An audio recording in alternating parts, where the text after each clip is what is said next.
Bonjour et bienvenue sur les vitamines du royaume. J'ai une petite série là sur les combats spirituels. Ça, c'est la première petite vidéo qui va introduire le sujet. Ensuite, il y en aura deux où on parlera de quelles sont nos armes et quels sont les prérequis aussi pour que nous soyons victorieux dans tous nos combats. Alors, j'aimerais prendre que deux versets ici, mais qui sont vraiment très, très forts. Jean 10, version parole vivante. Le voleur vient seulement pour voler, pour immoler et pour faire périr. Ailleurs, il est dit pour égorger, détruire. Donc, voyez, ça, le voleur, c'est qui? On sait qui c'est. C'est notre adversaire. C'est l'adversaire de Christ. C'est l'antichrist. C'est le diable. Le diable et ses agents ont pour mission de venir nous voler, nous immoler pour nous faire périr, nous égorger. Amen. Nous voler quoi? Voler le bonheur, voler les finances, voler la joie, voler nos mariages, voler nos enfants, toutes ces choses-là. Amen. Deuxième verset que je vais prendre, c'est dans 1 Pierre, chapitre 5, verset 8. Ça, c'est une exhortation que l'apôtre nous adresse. Ne vous laissez pas distraire, soyez vigilants. Combien dans cette civilisation de la distraction, les chrétiens sont distraits. Mais un disciple n'est jamais distrait parce qu'il est concentré. Il est concentré à faire l'œuvre de Dieu. Il est concentré à chercher les âmes. Il est concentré à intercéder. Il est concentré à donner des conseils. Il n'y a pas d'occupation inutile ou de distraction dans la vie d'un disciple. Le disciple est un esclave entièrement au service du Seigneur. C'est Jésus lui-même a dit, quiconque veut me suivre, qu'il renonce à tous ses droits sur lui-même. Amen. Et ici, il nous dit, pourquoi il nous dit, ne vous laissez pas distraire, soyez vigilants. Ça veut dire qu'on soit alerte tout le temps. Et comment quelqu'un est alerte? Quand il a les capteurs spirituels ouverts. Amen. On est alerte quand on médite la parole, quand on prie, quand on cherche la face du Seigneur, quand on a une bonne communion avec Dieu. C'est là que nous sommes alertes. Mais pourquoi il nous dit ça? Il nous dit, votre adversaire, le diable, rôde autour de vous comme un lion rugissant. Il rôde autour de vous. Quand vous êtes vraiment né de nouveau, le diable rôde en permanence autour de vous. Alléluia, il cherche une occasion favorable. Mais la Bible dit aussi, soumettez-vous à Dieu, résistez au diable et il fuira loin de vous. Il s'en ira. Vous voyez? Mais nous devons penser que nous avons un adversaire invisible qui nous guette dans ce que nous disent, ce que nous faisons, ce que nous pratiquons, pour trouver un moyen d'entrer et venir occuper notre âme et nous détruire depuis l'intérieur. Le cheval de Troie, c'est quoi?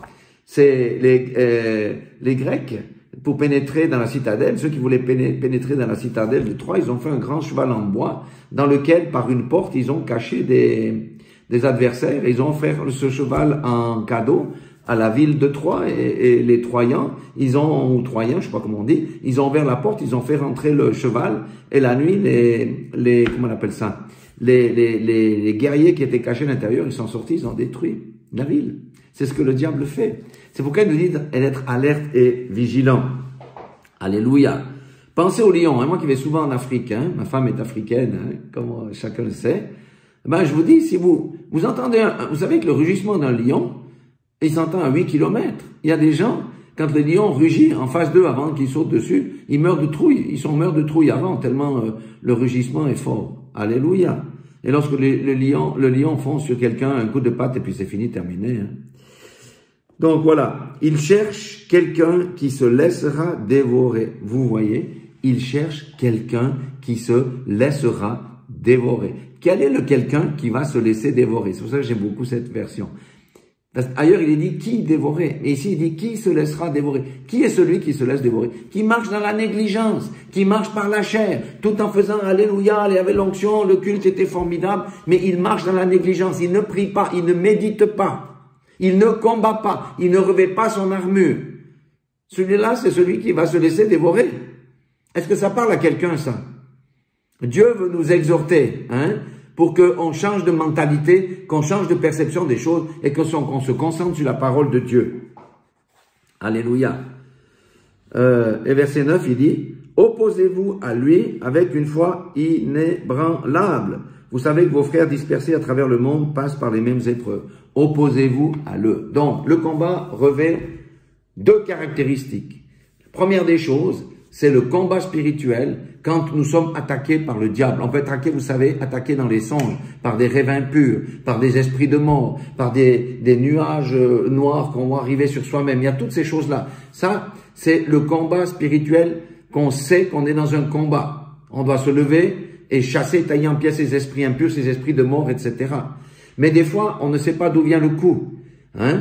Quand on doit encaisser de l'argent, l'argent ne vient pas.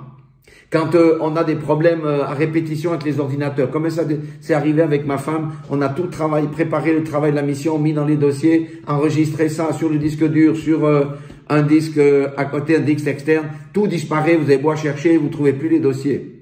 Nous sommes attaqués. Et qu'est-ce qu'on doit faire? Hein? Pleurer? Oh non, on se lève, on tabasse. Alléluia. Ça, c'est le combat quand on a des choses contre nous-mêmes.